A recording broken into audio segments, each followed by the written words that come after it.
సోదరిమణులకు అందరికీ కూడా ప్రభు పెట్టిన వందనములు. ప్రార్థన చేసుకుందామండి. చిన్న ప్రార్థన. పరిశుద్ధుడా, మా ప్రియ పరలోకపు కన్న తండ్రి దేవా, మీ శ్రేష్టమైన ఘనమైన నామానికి స్తుతులు స్తోత్రములు కన్న తండ్రి దేవా, ఈ ఆదివారపు కాలపు సమయములో మమ్మల్ని ఇంకా దేవా బ్రతికి ఉంచినందుకు దేవా క్షేమమును అనుగ్రహించి మీ మాటలను వినుటకు తండ్రి నాయన మాకు ఆరోగ్యమును దయచేసినందుకు ఈ అనుకూలతకే మీకు స్తుతులు ప్రభువా. దేవా ఈ సమయము ప్రభువా నాయన అత్యద్భుతమైనది.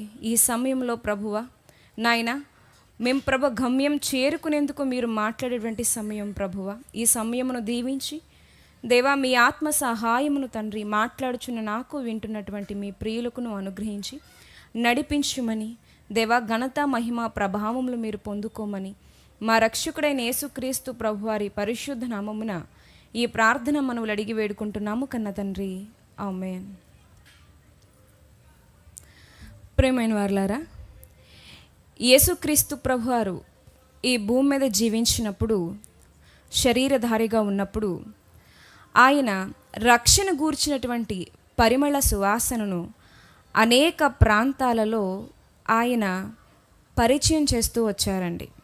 అద్భుతాల ద్వారా, స్వస్థతల ద్వారా, సూచక్రియల ద్వారా ఇలా అనేక రకాలుగా మరి ఆయన మానవాళి కన్నులు తెరిపించడానికి చాలా ప్రయత్నాలు చేశారు, చాలా అద్భుతాలు చేశారు, అనేక ప్రాంతాలు తిరిగారు. ఆయన తిరిగినటువంటి అనేక ప్రాంతాలలో ఒక ప్రత్యేకమైన ప్రాంతం సమరయ. ఎందుకు ఇది ప్రత్యేకమైన ప్రాంతం అని అంటున్నానంటే, మరి ముందుకు మనం జ్ఞానించే కొలది మనకు అర్థమవుతుందండి. యోహాను గారు రాసినటువంటి సువార్తలో యేసుక్రీస్తు ప్రభువారు ఆ స్థలాన్ని దర్శించినట్లుగా మనకు కనిపిస్తుందండి. యోహాను గారు రాసినటువంటి సువార్త 4వ అధ్యాయము 4వ అధ్యాయము ఈ 4వ అధ్యాయంలో యేసుక్రీస్తు ప్రభువారు యూదయ నుంచి గలిలయ వెళ్తారండి. మధ్యలో సమరయ అన్న ప్రాంతం దగ్గరికి వస్తారు. ఆ సమరయ ప్రాంతంలో దేవుడు యేసుక్రీస్తు ప్రభువారు ఒక స్త్రీతో మాట్లాడుతూ ఉంటారండి. ఆ స్త్రీతో మాట్లాడుతున్న సంభాషణ ఏంటో ఒకసారి చూద్దాం.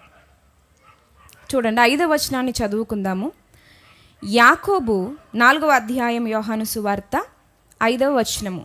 యాకోబు తన కుమారుడైన యోసేపుకిచ్చిన భూమి దగ్గరనున్న సమరయలోని సుకారను ఒక ఊరికి వచ్చెను. అక్కడ యాకోబు బావి ఉండెను గనుక యేసు ప్రయాణం వలన అలసియున్న రీతిని ఆ బావి వద్ద కూర్చుండెను.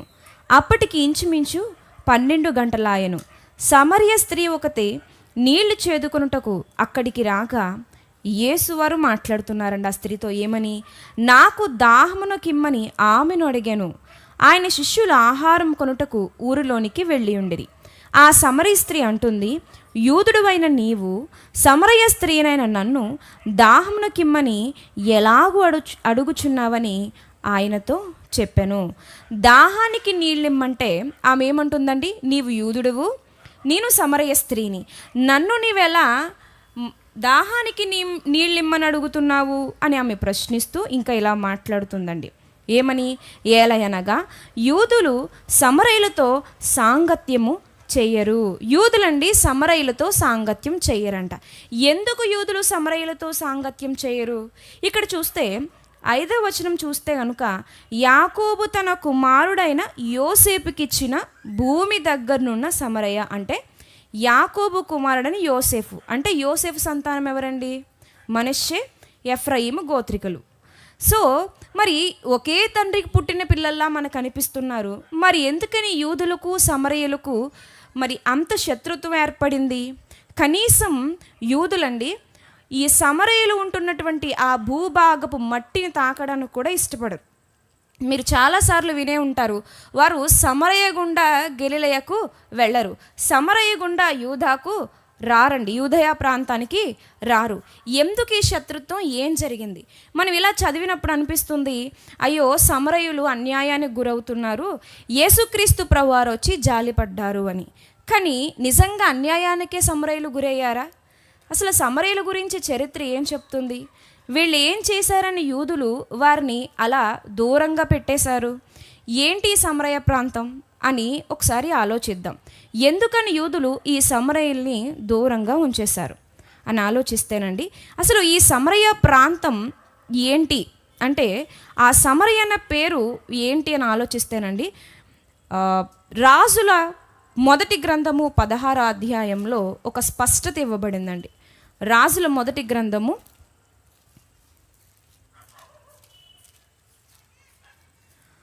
16వ అధ్యాయము 23-24 వచనాలండి. యూదా రాజైన ఆసా ఏలుబడిలో 31వ సంవత్సరమున ఒమ్రీ ఇశ్రాయేలు వారికి రాజై 12 సంవత్సరములు ఏలెను. ఎవరు ఏలారంటండి? ఒమ్రీ రాజుగా ఉన్నప్పుడు 12 సంవత్సరాలు ఏలితే, ఇప్పుడు చదవండి, ఆ 12లో 6 సంవత్సరములు అతడు తిర్సాలో ఏలను. అతడు షెమెరు నొద్ద షోమ్రోను కొండను 4 మణుగుల వెండికి కొనుక్కొని ఆ కొండన మీద పట్టణం ఒకటి కట్టించి, ఆ కొండ యజమానుడైన షెమెరు అనునతని పేరును బట్టి తాను కట్టించిన పట్టణమునకు షోమ్రోను అని పేరు పెట్టాను. పుట్నోట్లు ఏమనుందని షోమ్రోనికి? సమరయ అంటే షెమెరు అనేటువంటి అతగాని పేరు బట్టి షోమ్రోను అని పెట్టబడింది. హేరోదు కాలంలో ఈ షోమ్రోనికి సమరయ అని పేరు పెట్టబడిందండి. ఏమండి, 6 సంవత్సరాలు తిర్సాలో, అంటే తిర్సా అనే ప్రాంతాన్ని రాజధానిగా చేసుకుని ఈ ఒమ్రీ పరిపాలన చేశాడు. మరో 6 సంవత్సరాలు ఈ షోమ్రోన్ని రాజధానిగా చేసుకున్నాడు. తర్వాత కాలంలో కూడా ఇంచుమించు 200 సంవత్సరాల వరకు ఈ షోమ్రోను పట్టణమే ఈ 10 గోత్రాల వారికి రాజధానిగా ఉందండి. ఇది యెరూషలేముకు ఒక 54 కిలోమీటర్ల దూరంలో, మధ్యధరా సముద్రానికి 32 కిలోమీటర్ల దూరంలో ఉంటుందండి ఈ ప్రాంతం. మంచి పట్టణం, రాజధానిగా 2 సంవత్సరాలు ఉన్నటువంటి పట్టణం. మరి ఈ పట్టణానికి సమరయ అని పేరు ఎలా వచ్చిందంటే, ఇలా వచ్చింది ప్రియమైన వారలారా. అయితే ఈ ఇశ్రాయేలు గురించి మనం ఆలోచిస్తేనండి, ఈ రాజుల గురించి ఆలోచిస్తే గనక క్రీస్తు పూర్వం 874 నుంచి 869 మధ్యకాలంలో ఈ ఇశ్రాయేలు ఏం చేశారంటే, దేవుని ఇష్టాన్ని బట్టి కాకుండా తమకు నచ్చిన రాజుని ఎన్నుకొని రాజుగా నియమించుకున్నటువంటి రోజులవి. అలా ఇశ్రాయేలు చరిత్ర ముందుకు వెళ్ళిపోతున్నప్పుడు వారు భయంకరమైన విగ్రహారాధన చేత తరచూ దేవునికి కోపాన్ని పుట్టించేవారండి, చాలా ఎక్కువగా. ఉదాహరణకు ఆహాబు యెజెబెలు, వీళ్ళు భయంకరమైనటువంటి విగ్రహాలను నిలిపి 400 మంది ఆ యొక్క బయలు ప్రవక్తల్ని తీసుకొచ్చి ఇశ్రాయేలు ప్రజలందరినీ చెడగొట్టేశారండి. ఇశ్రాయేలు రాజులు, ఈ 10 గోత్రాలకు సంబంధించినటువంటి రాజులు. ఇలా ఇశ్రాయేలు ఎప్పుడు కూడా ప్రభువారిని, తండ్రి అయిన దేవుణ్ణి బాధ పెడుతూ ఉన్నప్పుడు దేవుని యొక్క ఉగ్రత మరి ఒక కాలంలో వాళ్ళ మీదకి వస్తుందండి. రాజుల 2వ గ్రంథము క్రీస్తు పూర్వము 722లో జరిగినటువంటి సన్నివేశం అండి. రాజుల 2వ గ్రంథము 17వ అధ్యాయము. ఈ 17వ అధ్యాయంలో ఏముంటుందంటేనండి, అష్షూరు రాజు షల్మనేసరు అనేటువంటి అష్షూరు రాజు ఈ ఇశ్రాయేలుని జయించేసి షోమ్రోను పట్టణంలో ఉన్నటువంటి, చెప్పుకున్నాం కదండి షోమ్రోను పట్టణం తర్వాత సమరయగా మారింది. ఈ షోమ్రోను పట్టణపు నివాసులందరినీ తీసుకుపోగా ఇంకా షోమ్రోను పట్టణంలో కొంతమంది మిగిలిపోతారండి. మిగిలిపోయిన వారే కాకుండా వీళ్ళు మనకి పనికిరారు అన్న వాళ్ళని కూడా కొంతమందిని వదిలేస్తారండి. వాళ్ళు మాత్రమే కాకుండా ఈ అష్షూరు రాజు ఏం చేస్తాడంటే, తన దేశంలో ఉన్న కొన్ని జాతుల ప్రజల్ని షోమ్రోనికి పంపించేసి అక్కడే కాపురం ఉండమని చెప్తాడండి. చూడండి, మిగిలిపోయిన వారు, పనికి రాని వారుగా ఎంచబడిన వారు, ఇంకా మిశ్రిత జనాంగం. ఇప్పుడు ఈ షోమ్రోను పట్టణం ఏమైపోయింది? మిశ్రిత జాతులతో కలిసిపోయింది ప్రియమైన వారలారా. అదే వ్రాయబడిని చూడండి, రాజుల 2వ గ్రంథము 17వ అధ్యాయము 24 నుంచి చదువుదామండి. అష్షూరు రాజు బబులోను, కూత, అవ్వ, హమాతు, సెపరీము అను దేశముల నుండి జనులను రప్పించి ఇశ్రాయేలు వారికి మారుగా షోమ్రోను పట్టణములో ఉంచెను గనుక వారు షోమ్రోను దేశమును స్వతంత్రించుకొని దాని పట్టణములో కాపురము చేసిరి. అయితే వారు కాపురముండనారంభించినప్పుడు యెహోవా యందు భయభక్తులు లేరువారు గనుక యెహోవా వారి మధ్యకు సింహములను పంపెను, అవి వారిలో కొందరిని చంపెను. వీరు భయభక్తులు లేని వారు, ఏవేవో జాతులు వచ్చి కూర్చున్నాయి దేవుని భూభాగంలో. వారికి దేవుని మర్యాద తెలీదు. వాళ్ళు ఇష్టం వచ్చినట్లుగా ప్రవర్తిస్తున్నప్పుడు దేవుని యొక్క కోపం సింహాల రూపంలో వచ్చిందండి. అనేక మంది చనిపోతున్నారు. ఈ విషయం వెంటనే అశ్షూరురాజుకు చెప్పి, అయ్యా, ఈ దేశపు దేవుని మర్యాద తెలీదు కాబట్టి ఈ సింహాలు వచ్చి మమ్మల్ని చంపేస్తున్నాయి అన్నప్పుడు ఆ అశ్షూరురాజు ఒక యాజకుడిని పంపిస్తాడండి. ఆ యాజకుడు బేతేలులోనే కాపురముంటూ ఈ దేశపు దేవుని మర్యాద ఎలాంటిదో మీకు నేర్పిస్తానని అక్కడ జనులందరికీ నేర్పించారు. అయితే ఇప్పుడు సమరయ్యగా, యేసుక్రీస్తు ప్రభువారి కాలంలో సమరయ్యగా పిలువబడుతున్న ఈ యొక్క షోమ్రోనులో జరిగిన తప్పిదం ఏంటంటే, ఘోరమైన తప్పు ఏంటంటే, ఇక్కడ దేవుని యొక్క మర్యాద తెలియకముందు వాళ్ళకి ఇష్టం వచ్చినట్టు ప్రవర్తించారండి. కానీ దేవుని యొక్క మర్యాద తెలిసిన తర్వాత, ఆయన ఇష్టాలేంటో అయిష్టాలేంటో అర్థమైన తర్వాత కూడా వారు తమ ఆరాధనను విడిచిపెట్టుకోరు, తమ తప్పులను సరిదిద్దుకోరు, తమ బిడ్డలను బలివ్వడం మానుకోరు. ఇటు యెహోవా యందును అటు అన్య దేవతల యందును కూడా వారు భయభక్తులు కలిగి నిలుపుతారు. అదే వారు చేసినటువంటి గొప్ప తప్పు. ప్రియమైన వారులారా, 29వ వచనము చూడండి. కొందరు జనులు తమ సొంత దేవతలను పెట్టుకొని షోమ్రోనీయులు కట్టుకొనిన ఉన్నత స్థలముల మందిరములలో వాటిని ఉంచుచూ వచ్చిరి. మరియు వారు తమ తమ పురములలో తమకు దేవతలను కలుగు చేసుకొనిరి. ఎవరా దేవతలు చూడండి. బబులోను వారు సుక్కోత్బేనోతు దేవతను, కూతవారు నెర్గలు దేవతను, హమాతు వారు అషిమా దేవతను, అవీలు నిభజు దేవతను, తర్తాకు దేవతను, ఎవరు వారి దేవతను పెట్టుకొని చుండిరి. సెపర్మీయులు తమ పిల్లలను అనెమ్మెలెకు అను సెపరీము యొక్క దేవతలకు అగ్నిగుండమందు దహించుచుండిరి. ఏదన్నా మానుకున్నారండి వాళ్ళు. వారు దేవతలను తీయలేదు, వారి బిడ్డలను బలివ్వడము మానుకోలేదు. మరియు జనులు యెహోవాకు భయపడి ఉన్నత స్థలము నిమిత్తము సామాన్యులో కొందరిని యాజకులుగా చేసుకొనగా వారు జనుల పక్షమున ఉన్నత స్థలముల్లో కట్టబడిన మందిరమందు బలులు అర్పించుచుండి. ఈ బలులు ఎవరికండి? యెహోవా దేవునికి. ఆ పసిబిడ్డలను బలిచ్చేది ఎవరికండి? వారి దేవుళ్ళకి. వీళ్ళు ఎన్ని రకాల ఆరాధనలు చేస్తున్నారండి? 2 ఏమీ తెలియక కాదండి, అన్నీ తెలిసి చేస్తున్నారండి. ఈ ప్రకారముగా వారు యెహోవా యందు భయభక్తులు గలవారయ్యుండి తాము ఏ జనుల్లో నుండి పట్టబడిరో ఆయా జనుల మర్యాద చొప్పున తమ దేవతలను పూజించుచుండిరి. 41వ వచనము. ఆ ప్రజలు అలాగున యెహోవా యందు భయభక్తులు గలవారైనను తాము పెట్టుకున్న విగ్రహములను పూజించుచూ వచ్చిరి.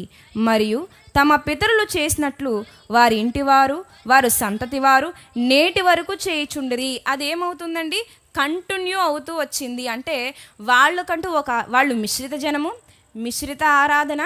ఏమండి, ఏది ఒక పట్టణ ఒక జాతి కాదు, ఒక ఆరాధన కాదు, అంతా కలిసిపోయింది. ఇటు అన్యులకు ఇటు ఇశ్రాయేలుకు పుట్టిన పిల్లలు ఈ ఆరాధనే కొనసాగుతూ వస్తుంది. ఎవరిది ఏ గోత్రమో, ఎవరిది ఏ జాతో, ఎవరు దేవునికి చెందినవారో, ఎవరు అన్యదేవతలకు చెందినవారు, ఏది ఒక క్లారిటీ లేకుండా ఈ షోమ్రోను పట్టణం ఏమైపోయిందండి? మారిపోయింది. నాశనకరమైనటువంటి స్థితిలోకి వెళ్ళిపోయింది. ఇది ఇలాగూ జరుగుచుండగానండి రాజుల 2వ గ్రంథము 24వ అధ్యాయానికి క్షమించండి, ఇది ఇలా జరుగుతుండగా ప్రియమైన వారలారా, 2వ మారు ఇశ్రాయేలు చెరకి వెళ్ళిపోయినప్పుడు మాదియా పారసిక కాలంలో అంటే 5వ శతాబ్దంలో కోరహు కాలంలో ఎజ్రా నెహెమ్యా వారి కాలాల్లో అన్నమాట. ఆ కాలంలో జెరుబ్బాబెలు నాయకత్వంలో ఏం జరిగిందంటే వాళ్ళు తిరిగి కూలిపోయినటువంటి తమ మందిరాన్ని కట్టుకోవడానికి వస్తారండి. ఎప్పుడు? క్రీస్తు ఆ టైంలో వస్తారండి. వచ్చినప్పుడు వీళ్ళు ఏం చేస్తారంటే, ఎవరైతే ఈ షోమ్రోను పట్టణంలో ఉన్నారో వాళ్ళందరూ ఏం చేస్తారంటే, మీరు ఎలాగో నిర్మాణాన్ని కట్టాలనుకుంటున్నారు కదా, మీరు ఆరాధించే దేవుణ్ణి మేము ఆరాధిస్తున్నాం కదా, ఈ మందిరములు మా చేతులు కూడా ఉంచండి అని అంటే, జెరుబ్బాబెలు నాయకుడు దానికి ఒప్పుకోడు. ఎందుకు ఒప్పుకోడో చెప్పగలరా? వారు 2 రకాల ఆరాధనలు చేసేవారు. ఏక మనస్సు కలిగి సంపూర్ణ హృదయంతో యెహోవాను ఆరాధించువారు కారు గనుక జెరుబ్బాబెలు ఒప్పుకోరు. ఇది పవిత్రమైన దేవాలయం, మీ చేతులు ఈ ఆలయం కట్టుటకు నిర్మాణానికి మీరు ఉపయోగించకూడదు అని ఖచ్చితంగా చెప్పడం జరుగుతుందండి. ఇది ఎజ్రా గ్రంథంలో మనకు కనిపిస్తుంది. ఒకసారి చూద్దాం. ఎజ్రా గ్రంథము 4వ అధ్యాయము. ఇది 5వ శతాబ్దంలో జరుగుతున్న విషయం అండి. ఎజ్రా గ్రంథము 4వ అధ్యాయము ప్రారంభం నుంచి చదువుదామండి. అంతటి యూదా వంశస్థులకును బెన్యామీలుకును విరోధులైన వారు, చెర నివారణ అయిన వారు ఇశ్రాయేలు దేవుడైన యెహోవాకు ఆలయమును కట్టుచున్న సంగతి విని ఎవరిన్నారు? అప్పటికే షోమ్రోన్లో తిష్ట వేసుకున్నటువంటి ఆ మిశ్రిత జనాంగం విన్నదనమాట. వాళ్ళు తిరిగి వచ్చారు, మందిరాన్ని పునర్నిర్మాణం చేస్తున్నారు అనే విషయాలు. జెరుబ్బాబెలు నొద్దకును పెద్దల్లో ప్రధానుల యొద్దకును వచ్చి, మీరు ఆశ్రయించినట్లు మేమును మీ దేవుణ్ణి ఆశ్రయించిన వారము. ఇచ్చటికి మమ్మును రప్పించిన అష్షూరు రాజైన ఎసన్దోను యొక్క కాలం మొదలుకొని మేము యెహోవాకు బలులు అర్పించువారము, మేమును మీతో కలిసి కట్టెదమని చెప్పిరి.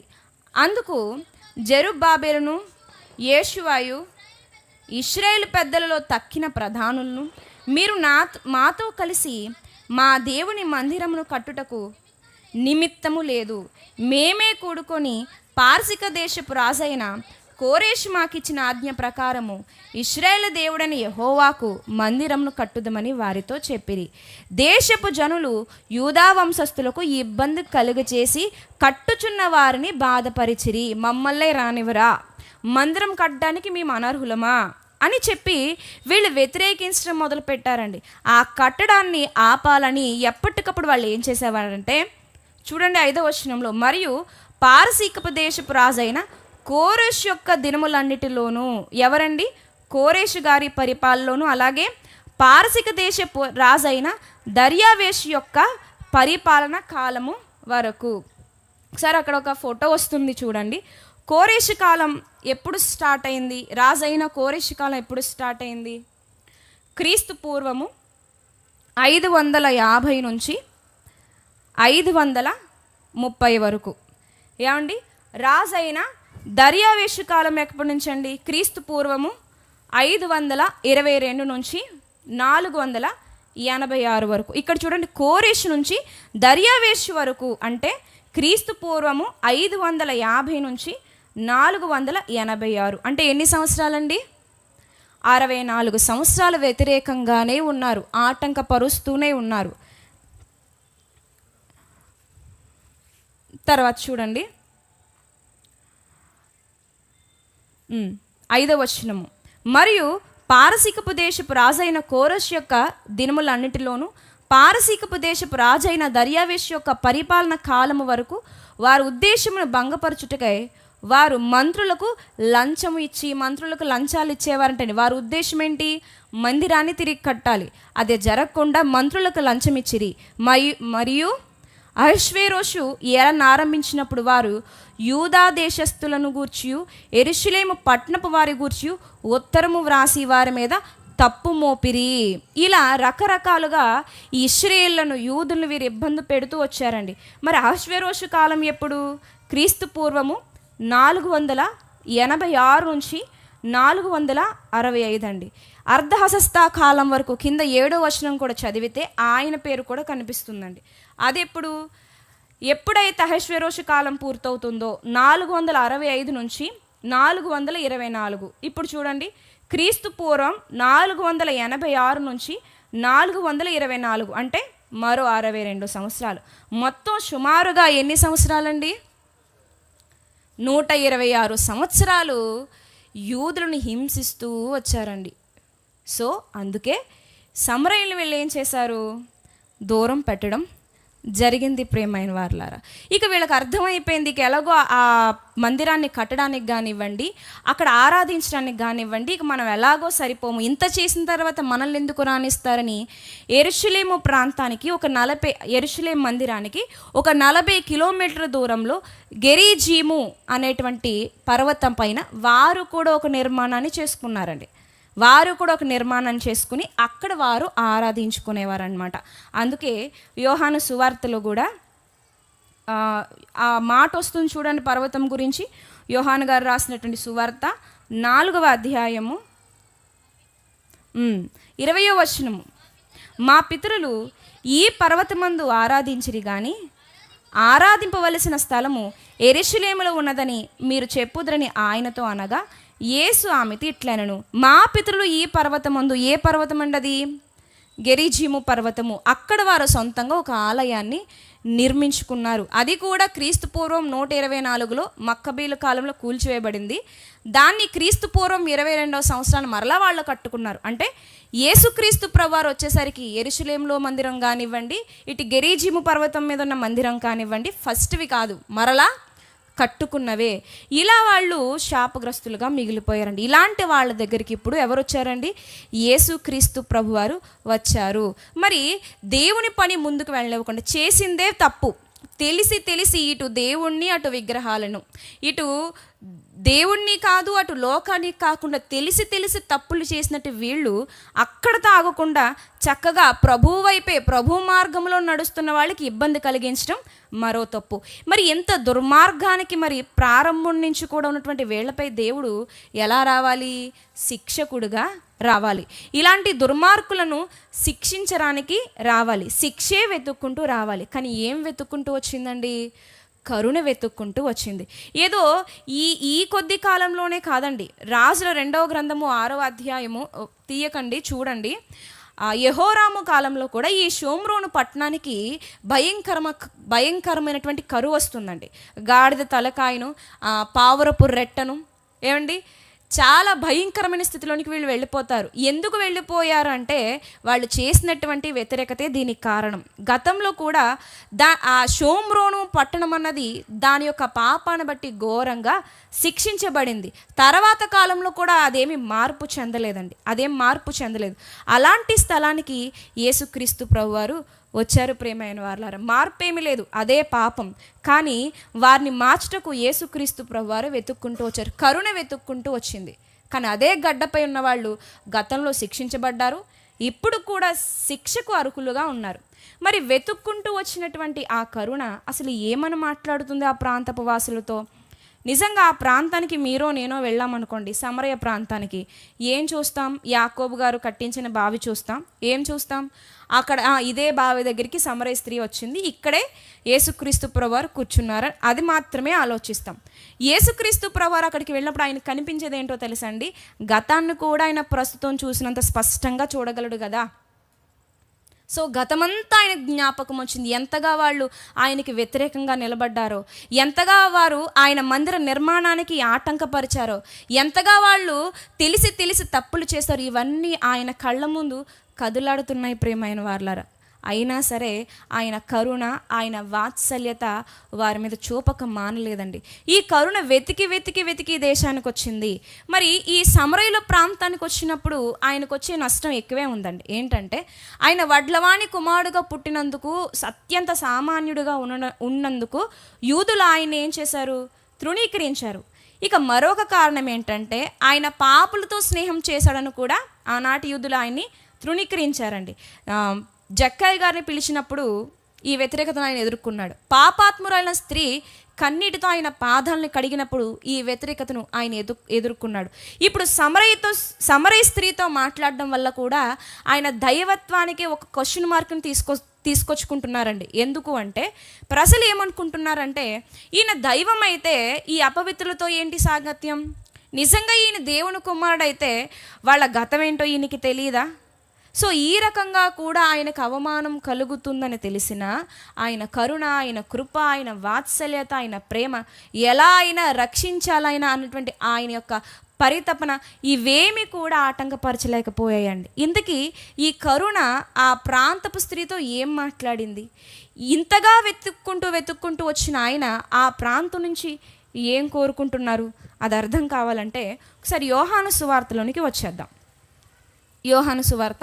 ఇప్పుడు నేను చెప్పినటువంటి ఈ చరిత్ర మీకు అర్థం కావాలంటే సమయం అంత ఎక్కువ లేదు కాబట్టి మరలా ఒకసారి ఈ చెప్పిన రిఫరెన్సెస్ ఒకసారి చదువుకోండి. ఇప్పుడు యోహాను సువార్తకైతే వచ్చేద్దాం. 4వ అధ్యాయంలో ఒకసారి సంభాషణ చూద్దామండి. 7వ వచనం నుంచి చదువుదాము.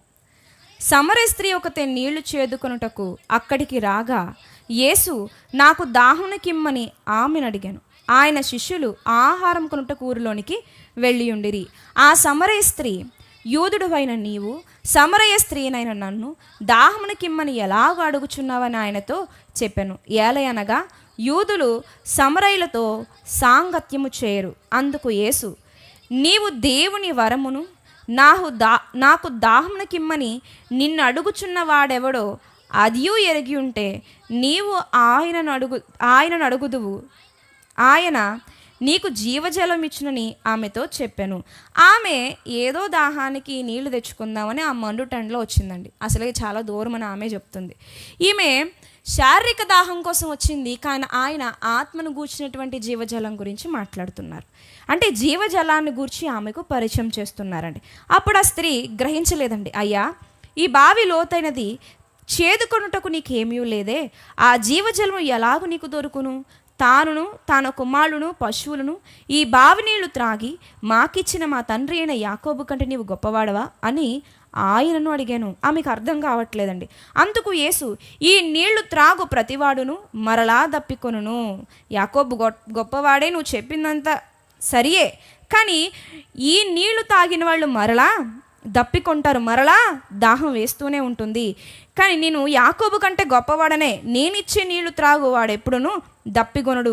నేను వానికి ఇచ్చి నీళ్లు నిత్య జీవమునకై వానిలో ఊరిడి నీటి బొగ్గగా ఉండునని ఆమెతో చెప్పాను. ఆ స్త్రీ ఆయన చూచి, అయ్యా, నేను దప్పికొనకుండానట్లును చేదుకొనుటకింత దూరం రాకున్నట్లును ఆ నీళ్లు మాకు దయచేయమని అడుగగా యేసు, నీవు వెళ్ళి నీ పెనిమిటి పిలుచుకుని ఇక్కడికి రమ్మని ఆమెతో చెప్పాను. ఆ స్త్రీ, నాకు పెనిమిటి లేడనగా యేసు ఆమెతో, నాకు పెనిమిటి లేడని నీవు చెప్పిన మాట సరియే. నీకు 5 పెనిమిట్లుండిరి, ఇప్పుడు ఉన్నవాడు నీ పెనిమిటి కాదు, సత్యమే చెప్పితేమన్నా. అప్పుడు ఆ స్త్రీ, అయ్యా, నువ్వు ప్రవక్తవని గ్రహించుచున్నాను. ఏం చేస్తున్నారు యేసుక్రీస్తు ప్రభువారు? ఏం చెప్పడానికి ప్రయత్నిస్తున్నారు? ఏమండి, ఎలాంటి సందర్భంలో మాట్లాడుతున్నారో తెలుసండి యేసుక్రీస్తు ప్రభువారు? మనం దేవుని సన్నిధికి రావాలంటే, ఒక సువార్త ప్రకటించాలంటే పొద్దున్నే కాస్తంత బలంగా తిని, ఏమండి, చక్కగా ఫ్రెష్ అయ్యి బయటకు వస్తాం. ఏమండి, ఒక చర్చికి రావాలన్నా ఇవన్నీ చూసుకుని అక్కడికి వెళ్ళాక కాన్సన్ట్రేషన్ దెబ్బతినకుండా, అవసరమైతే నిద్ర వస్తే నిద్ర రాకుండా కొన్ని చాక్లెట్స్ తెచ్చుకొని మొత్తానికి రెడీగా కూర్చుంటాం. అయితే ఇక్కడ యేసుక్రీస్తు ప్రభువారు ఎలాంటి టైంలో వాక్యాన్ని చెప్తున్నారు అంటే, ఆయన ఎక్కడి నుంచి ఎక్కడికి వస్తున్నారని చెప్పాను? యూదయా నుంచి గలిలయకు వెళ్ళిపోతున్నారండి. మధ్యలో ఉన్నదే సమరయ. అక్కడ ఒక పట్టం ఉంటుంది చూడండి, యూదయా నుంచి గలిలయ. యూదయా నుంచి గలిలయకు దాదాపుగా 113 కిలోమీటర్లు అండి. యూదయా నుంచి గలిలయకు అక్కడికి వెళ్ళాలంటే, కాలినడకన వెళ్ళాలంటే, సగటు ఒక మనిషి ప్రయాణం చేసుకుంటూ వెళ్ళాలంటే 5 రోజుల ప్రయాణం. సో సమరయ ఎన్ని కిలోమీటర్ల దూరంలో ఉందో యూదయా నుంచి అంటే 64 నుంచి 80 కిలోమీటర్లు. ఒక మనిషి సగటున ఎన్ని కిలోమీటర్లు నడవచ్చు రోజు కంటే?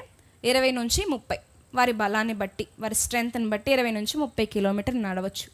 సమరయ ప్రాంతానికి వెళ్ళడానికి ఇంచుమించుకు ఒక 3 days పడుతుంది కదండి, 3 రోజుల ప్రయాణం.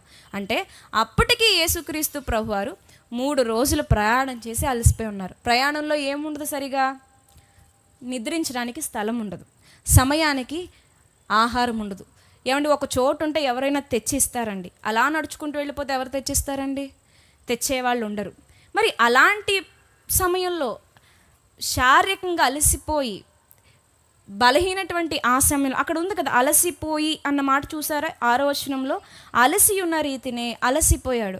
ఆ సమయంలో ఈ సంభాషణ అండి, మనకైతే నోట్లోంచి మాట రాదు.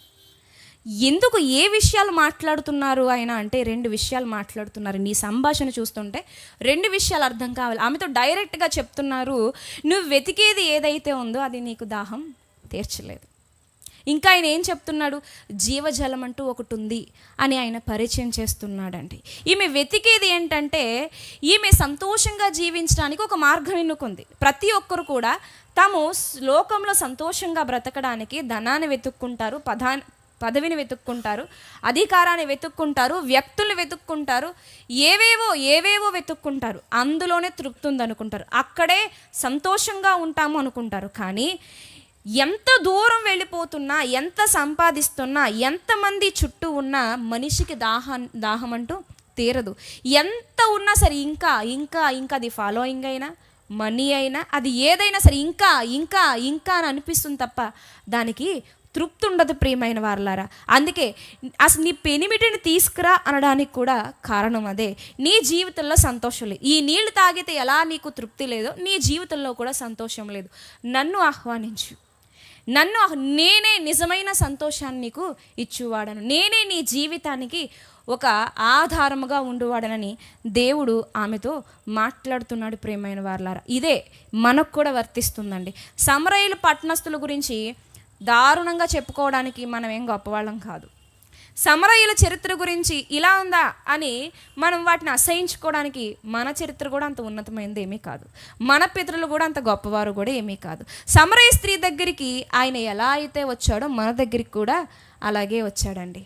సో మనకు కూడా ప్రభువు చెప్తున్నారు, ఈరోజు లోకంలో సంతోషం కావాలని మరి చదువు వెంటో, పదవులు వెంటో, వ్యక్తులు వెంటో, ఏది నీకు సంతోషం ఇస్తుందని దేని వెంట పడుతున్నావో అది నీకు ఖచ్చితంగా నీ జీవితానికి తృప్తి ఇవ్వదు, నీ దాహం ఎన్నటికీ తీరదు. ఇదిగో నేనిచ్చు వాక్కు నిన్ను తృప్తిపరుస్తుంది, అదే నీకు నిత్య జీవితాన్ని అనుగ్రహిస్తుంది, శాశ్వతమైనటువంటి సంతోషాన్ని నీకు ఇస్తుందని అదేవిధంగా ప్రభువారు మనతో కూడా మాట్లాడుతున్నారు ప్రియమైన వారలారా.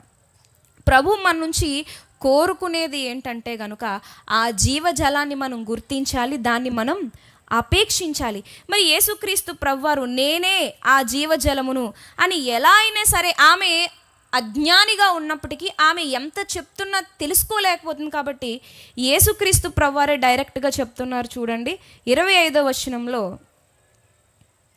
ఆ స్త్రీ ఆయనతో, క్రీస్తు అనబడిన మెస్సయ్య వచ్చునని నేను ఎరుగుదును, ఆయన వచ్చినప్పుడు మీకు సమస్తమును తెలియజేయనని చెప్పగా అప్పటికి ఆమెకు అర్థం కావట్లేదు. అప్పుడు యేసుక్రీస్తు వారు అంటున్నారు, నీతో మాట్లాడుచున్న నేనే ఆయనని ఆమెతో చెప్పాను. నేనే ఆ జీవజలము, నువ్వు అపేక్షించవలసింది నన్ను అని ఎప్పుడైతే చెప్పారో మరి దేవుని కోరిక తీరిందండి, దేవుని ఆశ నెరవేరిందంటే నెరవేరింది. 39వ వచనం చూస్తే, నేను చేసినవన్నీ నాతో చెప్పెనని సాక్ష్యమిచ్చిన స్త్రీ యొక్క మాటను బట్టి ఆ ఊరిలోని సమరయులు అనేకులు ఆయన యందు విశ్వాసముంచిరి. ఆ సమరయులు ఆయన యొద్దకు వచ్చి తమ యొద్ద ఉండుమని ఆయనను వేడుకొనిరు గనుక ఆయన అక్కడ 2 దినములు ఉండేను. జీవజలము ఆయనే తెలుసుకున్న తర్వాత ఆయన్ని విడిచి ఉండలేకపోయింది. ఇంకొక 2 రోజులు మాతోనే ఉండమని ఆమెతో పాటు అనేకులు ఆయన్ను కోరుకున్నారు. ప్రభు కూడా అదే అంటున్నాడండి, నేనెవరో మీకు తెలియడం ఒక విషయం అయితే నన్ను అపేక్షించడం రెండో విషయం అండి. ఎడారిలో ఎండమావులు ఉంటాయి తెలుసు కదండి.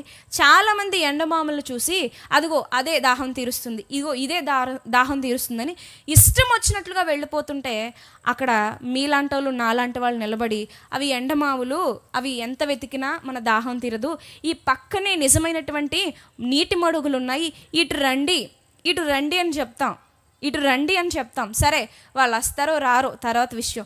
నీ వెళ్ళి ఏం చేయాలి? ఆ నీటి మడుగులో నీళ్ళను తాగితేనే కదా నువ్వు బ్రతుకుతావు. కానీ అనేక మంది ఏం చేస్తున్నారంటే అది నీటి మడుగే, ఎడారిలో నిజమైన నీటి మడుగు, దాహం తీర్చే నీటి మడుగు, అది తాగితే తృప్తి జీవం 2 వస్తాయి. అందరూ ఎడారిలో నాశనం అయిపోతుంటే ఈ నీటి బొగ్గు దగ్గర కూర్చున్న నేను మాత్రం జీవిస్తాను అని తెలిసినా పెదవి తెరిచి ఆ నీటిని తాగకపోతే, దాన్ని ఆశించకపోతే, దాని దగ్గర ఉండడానికి ఇష్టపడకపోతే అదిగో ఎండమావుల వెంట పరిగెట్టినటువంటి వారి గతి అంతం ఎలా ఉంటుందో నీటి బొగ్గు యొద్ద ఉన్న నీ గతి అలాగే ఉంటుంది. కనుగొంటే సరిపోదు, దాన్ని స్వీకరించాలి, దాన్ని తీసుకోవాలి. ఏమంటే దాని చెంతనే ఉండడానికి ఇష్టపడాలి. నిజంగా జీవజలాన్ని రుచి చూసిన వారు ఇక లోకాన్ని ఆశించలేరు. ప్రియమైన వారులారా, ఆశించలేరు. చూడండి, ఈలోపు శిష్యులు వచ్చి మాట్లాడుతున్నారు 31వ వచనంలో.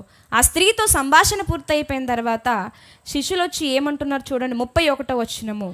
ఆలోగా శిష్యులు బోధకుడా భోజనము చేయమని ఆయనను వేడుకొనిరి. అందుకు ఆయన, భుజించుటకు మీకు తెలియని ఆహారం నాకు ఉన్నదని వారితో చెప్పగా, శిష్యులు ఆయన భుజించుటకు ఎవడైనా నేమైనను తెచ్చునేమో అని ఒకరితో ఒకడు చెప్పుకొనిరి. యేసు వారిని చూసి, నాకెవరు ఏం తీసుకురాలేదు, కానీ నన్ను పంపిన వాని చిత్తము నెరవేర్చుటయు ఆయన పని తుదముట్టించుటయు నాకు ఆహారమై ఉన్నది. ఆయన కోరిక చూసారా, ఆయన అపేక్ష చూసారా? అలసిపోయి ఉన్నాడు, ఆకలితో అలమటించిపోతున్నాడు, కానీ ఆయన ఆహారం ఏంటంట? మన రక్షణ, మానవాళి రక్షణ. ఆయన తినడానికి ఇష్టపడడం లేదు, తాగడానికి ఇష్టపడడం లేదు. ఆయన్ని ఆహారం సంతోషపరచలేదంట, పానీయం సంతోషపరచలేదంట, దేవదూతల యొక్క గానాలు సంతోషపరచలేవంట, పరలోకం కూడా సంతోషపరచలేదంట. మరి ఏది సంతోషపరుస్తుందండి? నీ మార్పు, నా మార్పు. అదే ఆయన్ని సంతోషపరుస్తుందంటండి. మరి ఎంతమంది యేసుక్రీస్తు ప్రభువుని సంతోషపరచగలుగుతున్నారు? సంఘములో కూర్చున్నంత మాత్రాన, ఆయనే క్రీస్తుని గుర్తించినంత మాత్రాన మనం అందరం ప్రభువుని సంతోషపెట్టట్లేదు సుమి.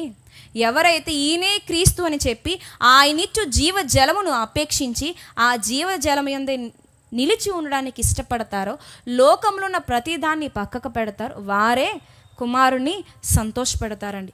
ఎవరైతే కుమారుని సంతోషపెడతారో వారే తండ్రిని చూసి ఆనందించగలుగుతారండి.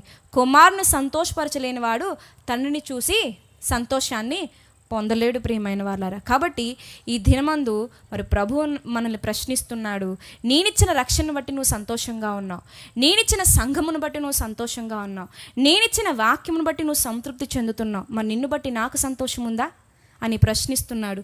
మరి ఎవరికి వారుగా ప్రశ్నించుకోండి. మిమ్మల్ని బట్టి కుమారునికి సంతోషం ఉందా? లేకపోతే రాసుకోండి, తండ్రిని చూసి మీరు ఆనందించలేరు. ప్రార్థన చేసుకుందాం. పరిశుద్ధుడా, మా ప్రియ పరలోకపు కన్న తండ్రి, దేవా, ఇదిగో ప్రభువా, అందరూ అసహించుకునేటువంటి దేవా తండ్రి, పాపముతో నిండిపోయినటువంటి సమరయ ప్రాంతాన్ని దర్శించి దేవా, ఆ యొక్క ప్రాంతమును తండ్రి రక్షణతో నింపినందుకు, మీ కుమారుని ద్వారా రక్షణతో నింపినందుకు మీకు స్తోత్రము తండ్రి. దేవా, మమ్మును అదేవిధంగా ప్రభువ మా జీవితాలను కూడా దర్శించావు దేవా.